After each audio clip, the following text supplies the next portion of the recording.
వేసాక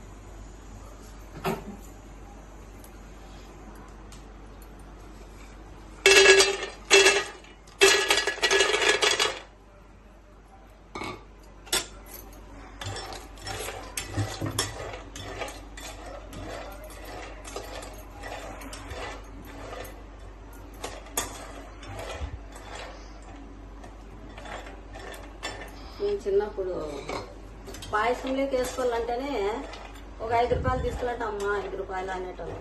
ఇప్పుడు మా కొడుకు డీమార్ట్కి పోయి నెలకు కేజీ తీసుకొని వచ్చి బాగా నేతిలో వేయించి రోజు 10 పీసులు తిందమ్మా అందరము బాగుంటుందని చెప్తున్నాడు. అందుకోసం నేను బాగా వేయించి నెయ్యి వేసి దానికి కొంచెం కారము కొంచెం సాల్ట్ వేసేసి